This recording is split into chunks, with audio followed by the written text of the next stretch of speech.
Universitas Islam Negeri Sumatera Utara.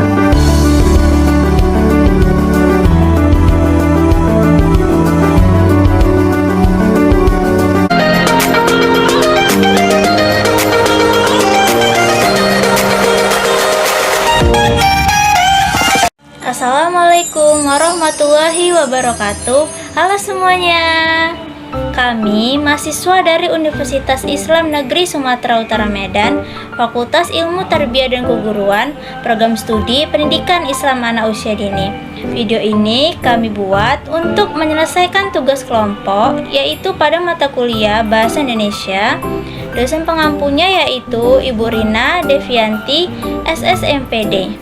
Kami dari kelompok 3 yang beranggotakan terhadap 5 orang, yaitu yang pertama saya sendiri, Sekar Ayu Larasati, kemudian rekan-rekan saya Jihan Fadia Fitri Siregar, Putri Aulia, Umi Indri Ramadhani, dan Friska Nur Fatimah. Di sini kami akan menyampaikan hasil observasi kami, yaitu yang berjudul Penggunaan Bahasa Indonesia di Lingkungan UIN Sumedan. Halo guys, ketemu lagi dengan saya Sekar Ayu Larasati. Di sini saya akan menjelaskan materi pertama, yaitu tentang pengertian bahasa Indonesia.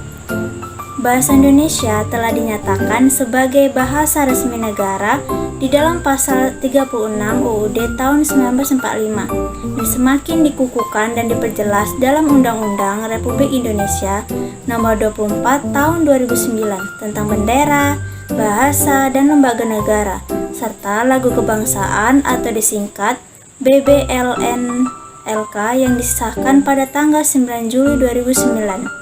Bahasa Indonesia wajib diimplementasikan dalam kehidupan bermasyarakat, seperti pada papan himbauan, penamaan gedung, jalan, badan usaha, apartemen atau permukiman, perkantoran, kompleks perdagangan, baik yang dikelola oleh pihak pemerintah maupun pihak swasta. Penggunaan bahasa Indonesia dapat diimplementasikan sesuai dengan kedudukannya sebagai bahasa negara atau nasional di negara kita. Selain itu, dari segi keilmuan diperlukan pengetahuan yang memadai tentang kemampuan berbahasa Indonesia, khususnya ragam tulis yang tercermin pada penulisan yang sesuai dengan kaidah bahasa Indonesia yang meliputi penggunaan ejaan pilihan, kata atau diksi, dan struktur kalimat yang tepat.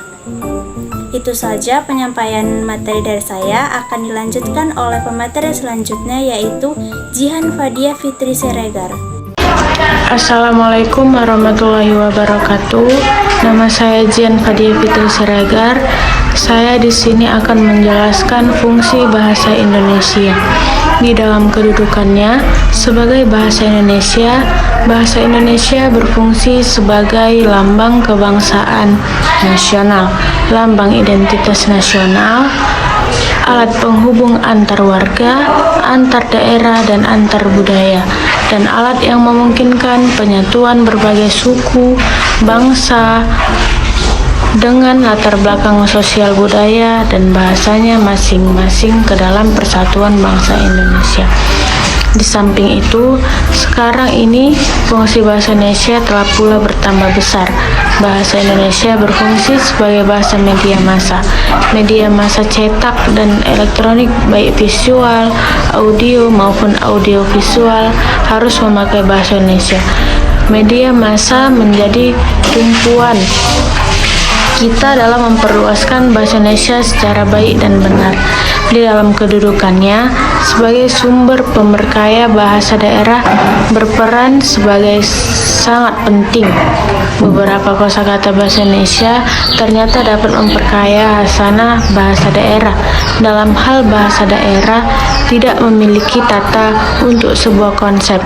Bahasa Indonesia sebagai alat menyebarluaskan sastra Indonesia.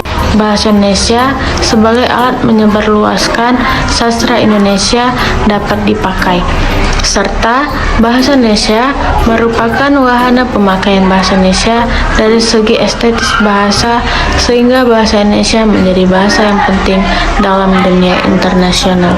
Sekian dari saya. Assalamualaikum warahmatullahi wabarakatuh. Assalamualaikum warahmatullahi wabarakatuh. Saya Umi Ramadhani. Saya akan melanjutkan materi tentang Jihan Fitriani, yang berjudul pengertian kesalahan berbahasa.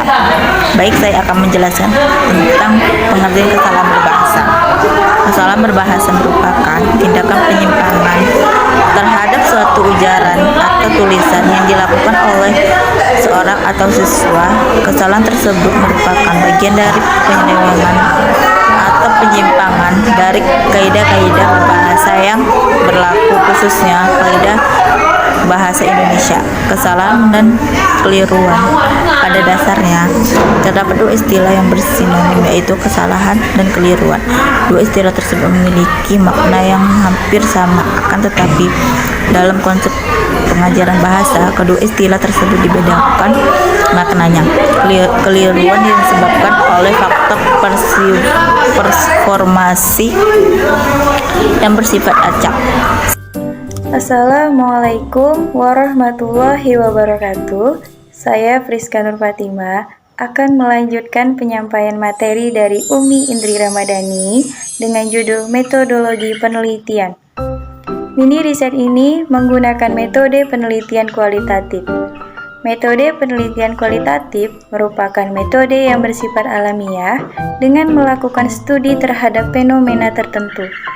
Lokasi penelitian yaitu di Universitas Islam Negeri Sumatera Utara, Jalan William Iskandar Pasar 5, Medan Estate, Kecamatan Percut Seituan, Kabupaten Deli Serdang, Sumatera Utara. Wawancara yang pertama yaitu dilakukan di area Masjid Winsu, sedangkan wawancara kedua dan ketiga yaitu dilakukan di area halte Winsu. Teknik pengumpulan data yang dilakukan dalam mini riset ini adalah wawancara semi terstruktur. Sedangkan teknik pencatatan dilakukan dengan menggunakan rekaman suara dari ponsel dan dicatat menggunakan catatan kecil. Selanjutnya, teknik analisis data yang digunakan dalam penelitian kualitatif mencakup transkrip hasil wawancara, reduksi data, analisis, dan interpretasi data. Baiklah, itu saja dari saya. Materi selanjutnya akan disampaikan oleh Putri Aulia. Assalamualaikum warahmatullahi wabarakatuh. Assalamualaikum warahmatullahi wabarakatuh. Saya Putri Aulia akan melanjutkan materi dari Friska Nur Fatima. Hasil penelitian. Dari penelitian sebelumnya dapat diketahui bahwa penggunaan bahasa baku itu penting, berbicara pada keadaan tertentu serta pada orang tertentu, seperti saat melakukan proses belajar mengajar di kelas ataupun juga ketika hendak berbicara dengan dosen. Diketahui bahwa para narasumber menjawab jika bahasa Indonesia digunakan dengan tidak baik akan terjadi kesalahpahaman. Ini karena untuk berkomunikasi kita harus mengerti apa yang disampaikan oleh lawan bicara kita. Jika tidak, maka akan terjadi salah pengertian dan apa yang ingin disampaikan otomatis tidak tersampaikan. Oleh sebab itu, narasumber beranggapan bahwa itu tidak baik karena sebagai rakyat Indonesia seharusnya mengetahui bahasa Indonesia yang dimana ini sebagai salah satu identitas negara. Tetapi ada juga narasumber yang memaklumi, ya karena sebagian orang memang tidak mempelajari bahasa Indonesia tersebut, apalagi orang tersebut tinggal di desa. Secara terbiasa, pasti dia memakai bahasa daerah yang selalu ia ketahui. Lanjutan dari hasil penelitian, para narasumber menjawab jika itu bagus karena akan lebih mudah untuk kita jika akan berkunjung ke negara tersebut, ataupun juga bisa membuat hubungan antar negara menjadi semakin erat. Ada juga narasumber berpendapat bahwa ini tidak baik karena sebagai identitas negara, apalagi ia rakyat Indonesia, maka ini sangat tidak terpuji. Ini menandakan bahwa ia tidak memiliki moral. Dari penelitian sebelumnya, diketahui bahwa belum baik dan benar sepenuhnya. ini dikarenakan banyak mahasiswa yang berbeda suku. Ini membuat banyak mahasiswa berkomunikasi dengan logat mereka, sehingga mereka hanya menggunakan bahasa Indonesia yang baik ketika melakukan proses pembelajaran ataupun berbicara pada dosen. Sikapnya yaitu menggunakan bahasa Indonesia yang baik, baik saat berbicara kepada teman maupun kepada dosen. Selain untuk mudah dipahami, juga karena di dalam lingkungan kampus ini memang dituntut untuk mempunyai etika berbahasa yang baik dan benar. Belum sepenuhnya memakai bahasa Indonesia yang baik, karena sebagian orang atau mahasiswa masih terbiasa memakai logat daerah mereka sendiri. Cara mahasiswa mendukungnya yaitu bisa dari diri sendiri, bicara kepada orang lain di lingkungan kita ini dengan bahasa Indonesia yang baik. Ini juga bisa membuat orang yang belum bisa menggunakannya seperti tertarik untuk mempelajari bahasa Indonesia yang baik juga.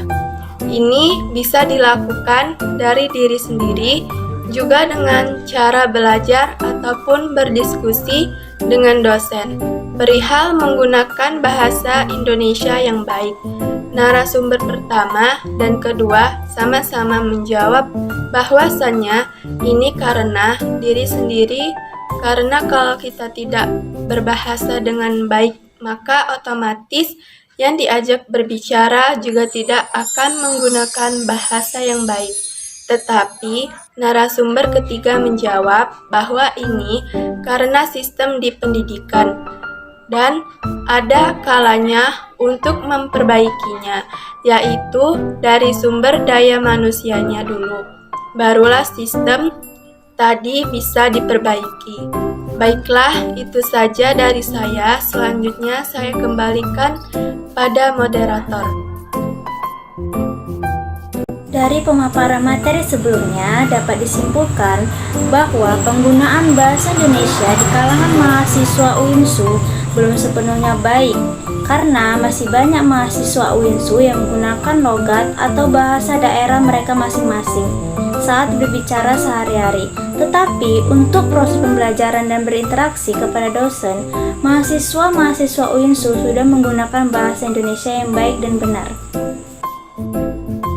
Sekian dan terima kasih. Apabila ada kekurangan dalam video penyampaian presentasinya kami mohon maaf. Oh ya guys, satu lagi, jangan lupa ya untuk like, comment, and subscribe di YouTube channel kami. Itu saja yang dapat kami sampaikan. Wabillahi taufiq wal hidayah. Wassalamualaikum warahmatullahi wabarakatuh.